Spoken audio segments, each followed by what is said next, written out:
creators of visual programming tools for software development, is pleased to provide major funding for the Computer Chronicles, the story of this continuing evolution.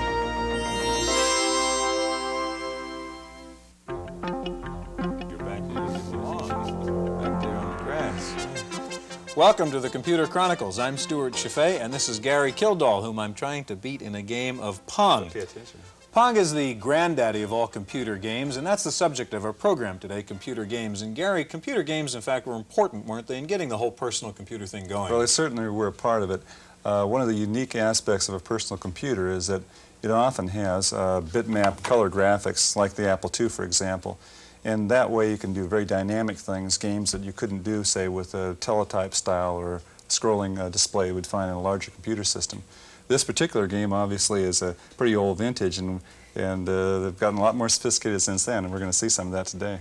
Indeed, we've got a very exciting show. We'll be meeting some of the superstars of computer game programming from Electronic Arts, from Atari, and from Activision. And while the idea of computers in games may be new, the idea of people playing games with machines is not really new. Now that was the first one. That was legitimate. Before the first program was written to simulate a starry background or a speeding racer, penny arcades offered simpler, more mechanical amusements, but with the same goals in mind: to challenge and entertain. If the locale was less exotic and the competition less ferocious, at least some of the game's interactions were similar. A player needed manual dexterity in competing for points or a reward, more tangible in some cases than in others. As a device for escaping daily routine, computer-generated graphics brought a level of fantasy that no mechanical game could ever approach. Instead of escaping from a schoolroom or an office, a player could leave the Earth or move to a different universe. Modern arcade computer games offer different kinds of challenges, from fast action games that demand even faster reactions, to maze-type games where the player threads his way around obstacles, and war games where the object is to destroy or be destroyed. In one of the latest adventure games, animated images are stored on Laserdisc to be recalled sequentially, following the story's plot and according to the player's responses. If the player moves the control stick in the right direction, he is rewarded with a successful escape. But if the player makes a mistake, the program picks an alternative sequence of images, and the results can be extremely uncomfortable.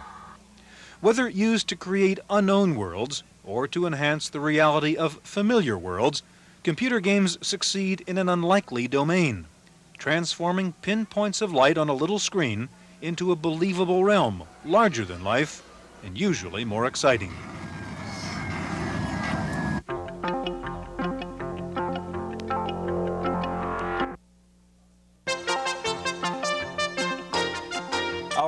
In the studio are Steve Kitchen, designer of an incredible new game, Space Shuttle, from Activision, and Chris Crawford, one of the top game designers with Atari. Gary?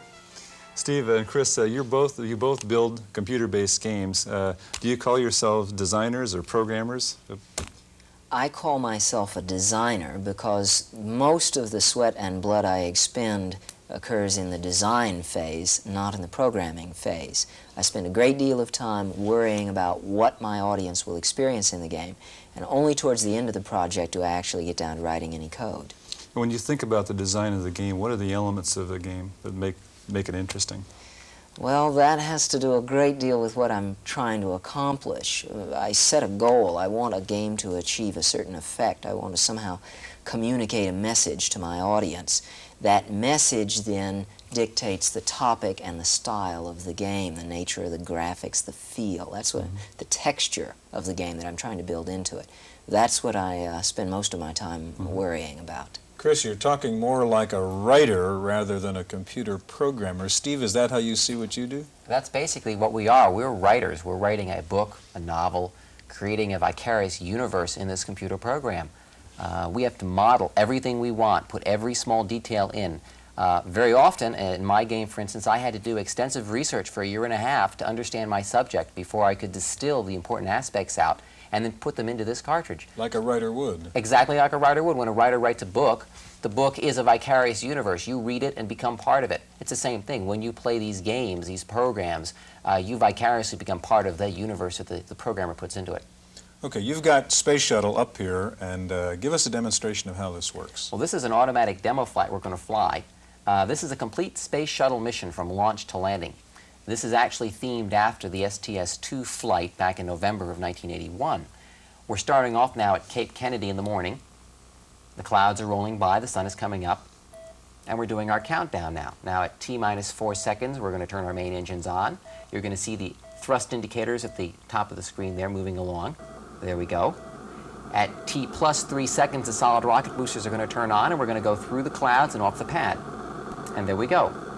Now, the aspect of the game here is to fly the space shuttle successfully into a 210 nautical mile orbit, doing all the control functions that an astronaut would really do, setting your yaw and your pitch, keeping on a trajectory line.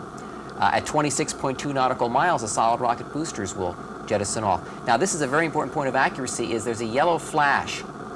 There we go. This is something that wasn't noted until STS-1 when the first astronauts went up, that this actually happened. I had to find all of these details out about what you would experience if you were inside of the space shuttle and you were doing the flying, so that when you play this game, you feel like you've actually flown. Steve, it seems to me the incredible thing is this game is running on an Atari 2600, not a computer. How do you squeeze all of this into that unit? Well, it takes a lot of time programming, coding. You have to model the universe as you feel it should really be, and then you have to find how you can fit it all in piece by piece. You start off with the basic mission, and then you add features and you add the functions all along the way. When I finished the game, I was not happy with it, and I had an additional list of 146 separate items I wanted to put in that I still felt were important. I spent an additional 3 months finishing those off and getting them all in. I wanted this to be absolutely accurate and absolutely complete, and it is. You put this all inside of how big a ROM? It's an 8K cartridge. 8K cartridge. That's an incredible amount of... It took 13 months of programming, and a lot of that time was spent putting it all together. Now, we've just achieved orbit. There's the Earth's rim rolling underneath. The external tank will jettison. There it goes. And we've docked with an orbiting satellite, which actually was themed after the Skylab. In fact, Dr. Ed Gibson did a review on the game, and he noted that it looked like you were trying to fly into his old nemesis in space. And then we do our deorbit, and we come in for a landing at Edwards Air Force Base. Now, one thing unique you did in adapting this game to the 2600 is using the switches in the 2600 as functional switches. How did you do that? Yeah, what we had to do was I had to throw out all the old ideas of what this machine would do. This was originally a video game console, so I said, look, all these switches are controlled by the computer. I'm going to redefine them to be computer switches. I'm going to control the main engines, the backup engines, the cargo bay doors, the landing gear, the sequence of information on the screen. It became so different that we had to develop an overlay to fit over the screen. We had to develop what's called a cheat sheet, which is just what the astronauts use. This gives you all the instructions that are necessary to fly your shuttle. And the instruction book is 30 pages long. And it gives you a lot of detail into exactly how to fly the space shuttle. And basically, it's a small flight manual. We provide a glossary. We provide drawings of the space shuttle, engine indicators.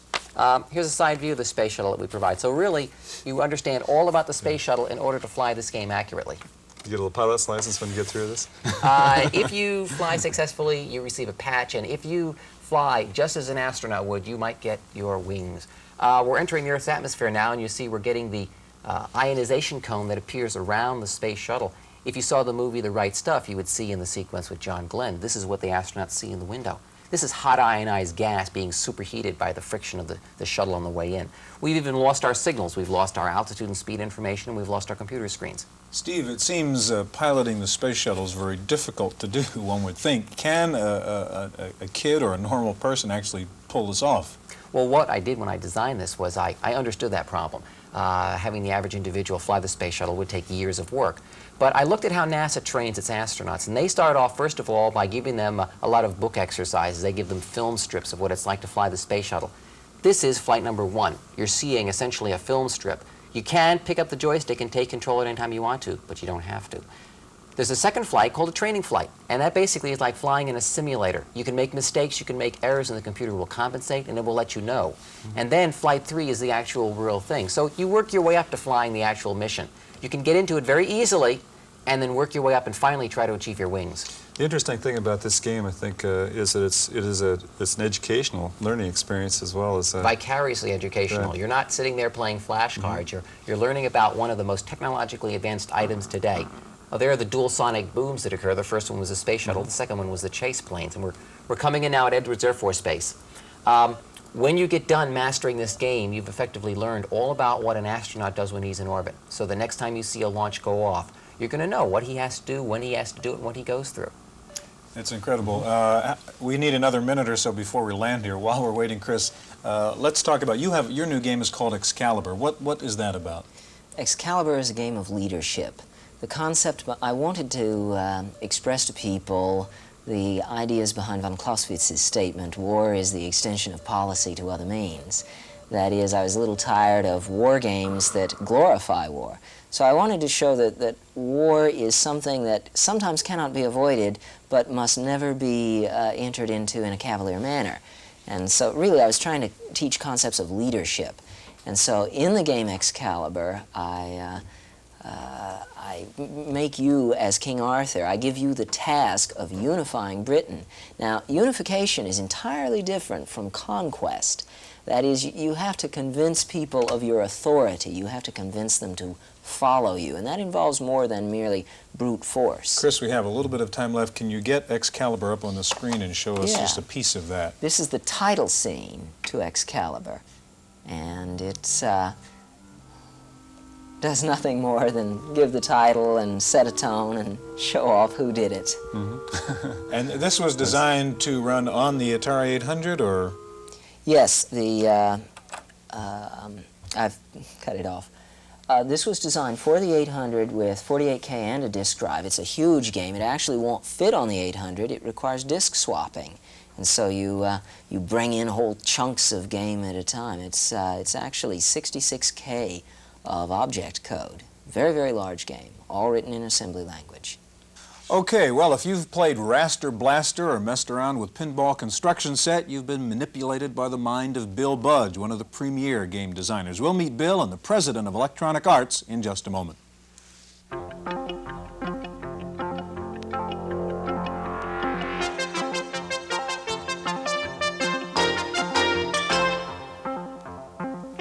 Joining us now is game designer Bill Budge, who works with Electronic Arts, and the president of Electronic Arts, Trip Hawkins.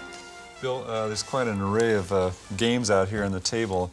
And what is it that makes a game successful, or what kind of factors go into the design of a game? It's really hard to, you can't ask people what they want to see on the computer and what kind of programs they want. I really think that a person writing a program has to have an inner conviction of something and write a program that they want to write and a program that they want to use. When I started writing this program, it was something I really wanted to do. I wanted to see it work. And Where'd you get the idea for say? I always liked building things, and it was a funny indirect kind of process. I got tired of writing video games. I was really sick of playing them by this time. And I thought, well, it's fun to make video games. I still kind of like to write them, and I bet other people would really like to write them.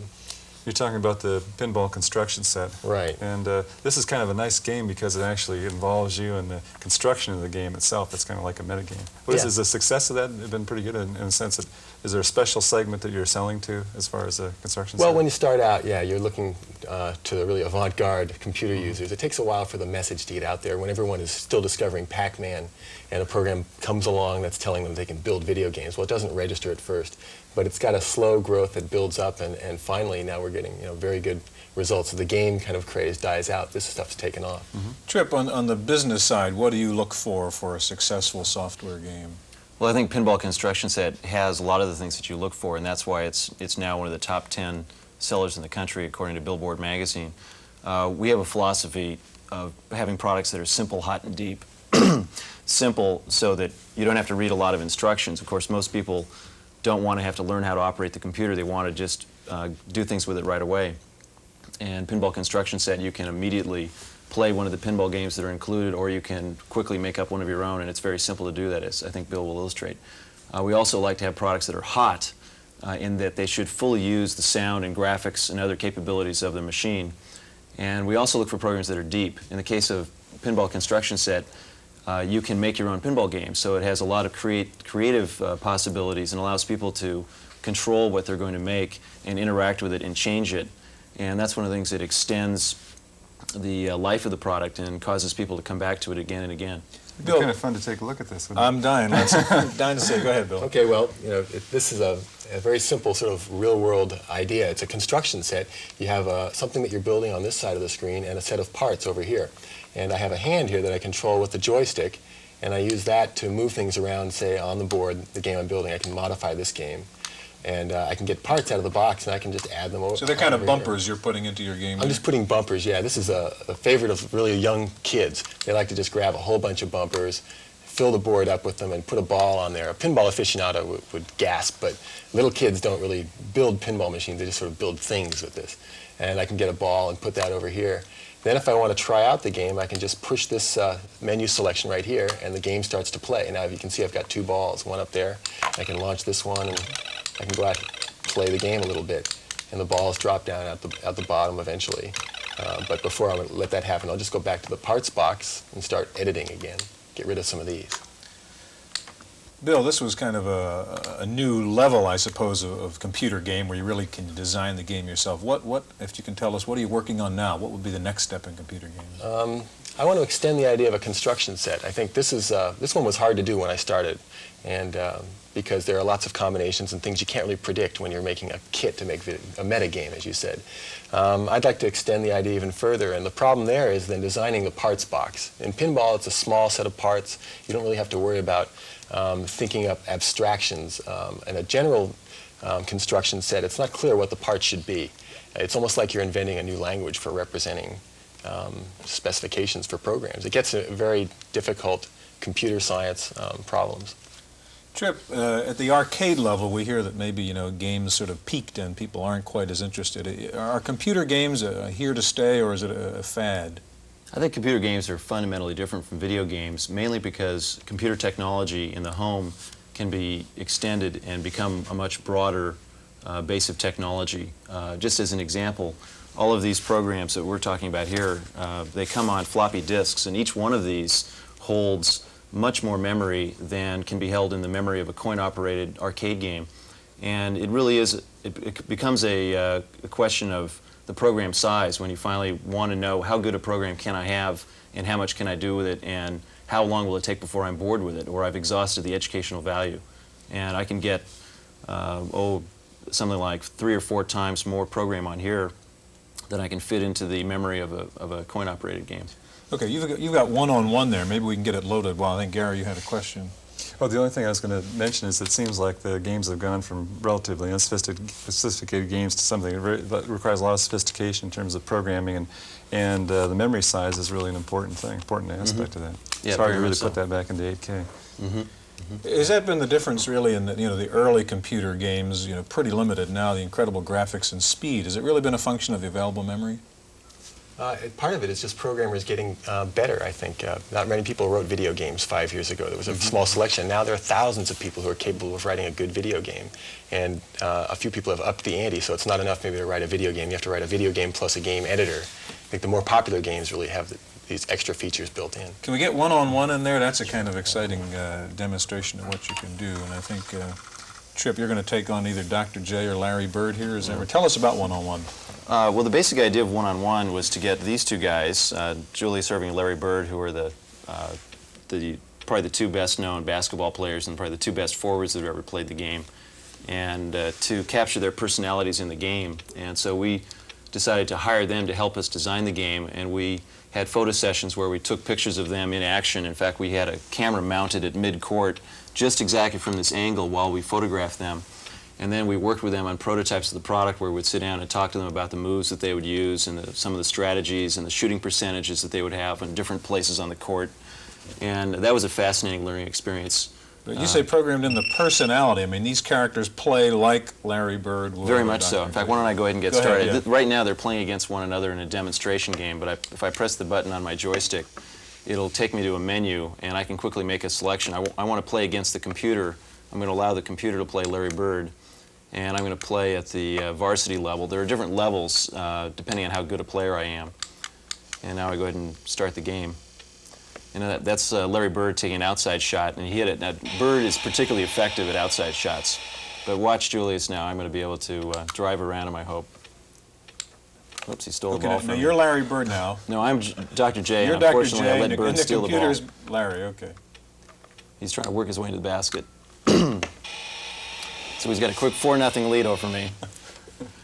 Oh, now I have to have the indignation of seeing an instant replay. That's great.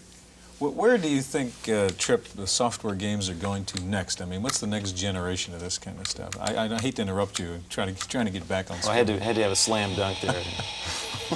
Sorry. Yeah, what's happening next? I mean, what's the next tier, the next level of computer Well, games? at a really simplistic level, Maybe you could turn it's that very level easy down, it's very easy to extend the realism and the graphics that are in the current products, and I think it's also you're going to increasingly see more creative possibilities for the player, which is I think where a lot of the educational value comes from. Being able to create your own pinball game is one example. We've extended that with Music Construction Set to a product that is about music, and of course there are a lot of people that are really interested in music and interested in having their children learn about music, and it uses a lot of the ideas that Bill pioneered with the pinball construction set.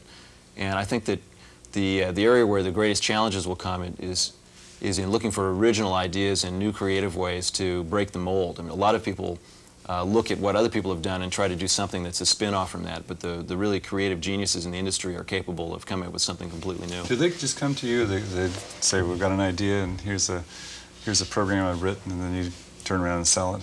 It happens all different ways. We have one of our better products, it's called Hard Hat Mac, and 2 high school boys came into our office one day and they had 3 sheets of high school notebook paper they'd drawn up in their physics class, and we signed a contract based on that. Gentlemen, we're out of time. Bill, Trip, thanks so much. Thank you for joining us on this edition of the Computer Chronicles.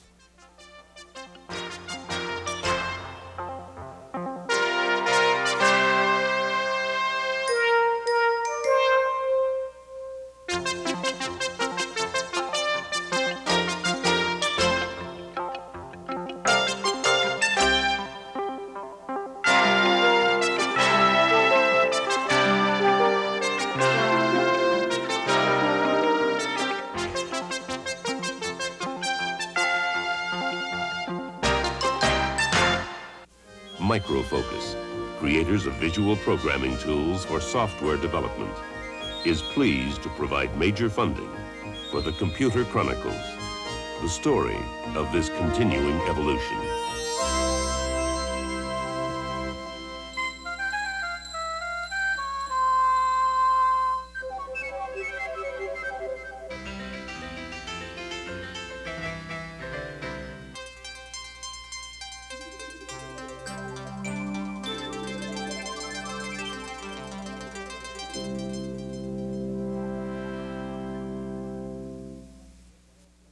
Random Access is made possible by a grant from Popular Computing, a McGraw-Hill magazine. In the Random Access file, Hewlett-Packard has made another major move into the personal computer field with a new portable printer designed for the PC market. It is a non-impact inkjet printer with low noise operation, battery-powered, 150 characters per second, and an 11 by 12 character matrix. The price is under $500, and it will be available next month. IBM in the news again this week. First of all, IBM announced a licensing agreement with Intel to allow IBM to produce its own 8088 chips, the microprocessor used in the PC. Tremendous demand on Intel's output of the 8088 has kept IBM from producing enough PCs to meet its demand. Perhaps more important, though, is the fact that Intel apparently also gave IBM the right to make its own 8286 chips, a much more advanced microprocessor, which analysts believe IBM will use in its new personal computer, codenamed Popcorn. With the ability to turn out the chips, it is thought that IBM may now be able to introduce the Popcorn this summer. The use of the advanced microprocessor will enable Popcorn to do sophisticated graphics and other complex integrated functions. Sounds like Popcorn may take on the Macintosh Lisa crowd. Victor Technologies, the high-flying hardware computer company which took a nosedive this year, may be bought out by the British firm Applied Computer Technologies. The would-be buyer indicated it might close down the Silicon Valley factory and move operations to Scotland. Also on the ailing list, Tandon Corporation, the nation's largest maker of disk drives, says it will lay off about 1,000 employees and transfer most of its manufacturing overseas to cut production costs. In fact, countries all over the world are dropping in on the Silicon Valley trying to get a piece of the high-tech action. In the last year, 20 different countries have sent delegations to the Silicon Valley in an effort to lure their business abroad. The countries offer incentives such as government subsidies and attractive tax packages. The most successful recruiter by far has been Ireland. One foreign country very much on the mind of high-tech executives is Japan, with particular attention focused now on the debate in the Japanese parliament on a new proposed software bill which would limit software copyright protection for U.S. products to 15 years and force American companies to allow Japanese firms to sell U.S.-made software. The net result would be little protection for American manufacturers, with Japanese companies able to sell the same software at a lower price by avoiding the high research and development cost. And speaking of software, you say you have a modem but can't use all the bells and whistles because you don't have the right communication software? Listen to Paul Schindler. Okay, it's all set. 3 men in a monkey suit. Listen, I'm gonna have to get back to you later. Bye-bye. Communications. Did you know that using one of these devices, called modems, computers can talk on the phone, just like us, only faster? But if you already have PC communications, you might be surprised to hear that you're in a minority. Fewer than 1/4 of PCs communicate. So many of you are waiting to make the plunge. Perhaps the hundreds of communications packages on the market have daunted you. Well, the Whole Earth Software Catalog and Review has sorted communications out for beginners. Now, if your computer runs the CP/M operating system, we suggest you consider MITE, or Modem 7. For users of the IBM PC, the best packages are SmartCom 2 and Crosstalk 16. PC Talk 3 is more limited, but then at $35 it's also the cheapest communications package. Apple computer users may want TSC Terminal if they use 40-column screens, or Data Capture 2 for 80 columns. Commodore and Radio Shack users will find CompuServe's VidTex a best buy. Now, there simply isn't time to get into all the wonderful things you can do once you have communications, but believe me, a PC on the phone opens up new worlds. Just ask someone who already has a modem. Call them, or call their computer. For Random Access, I'm Paul Schindler. Next week, Paul takes a look at Ken Houston's professional blackjack program. Well, the hot software this month, tax preparation programs. 2 of the more than 20 tax packages have hit the software top 10 this week. The 2 bestsellers are Tax Advantage from Continental Software. It sells for about $70, and Tax Prepare from Howard Soft. It's a bit more complex and sells for $250. And as if you hadn't noticed, there are still more computer magazines coming out on the market. The latest count shows more than 300 computer periodicals. The fastest growing ones are Compute, Personal Computing, Popular Computing, and InfoWorld. Finally, the last place you want to see a computer, let alone a robot, is in your neighborhood bar. Yet it seems the sweep of technology has no limits. In San Francisco this week, the world's first robot bartender was unveiled. The robot can talk, can take spoken orders, and can mix 200 different drinks. But on the first test run, when the waitress yelled out, "Give me a Bloody Mary and a beer," the robot knocked a glass off the bar and onto the floor and poured beer all over the counter. The robot's designer said there were still some bugs to be worked out. Kind of makes a human feel good. That's it for this week's Random Access File. I'm Stewart Cheifet. Random Access is made possible by a grant from Popular Computing, a McGraw-Hill magazine.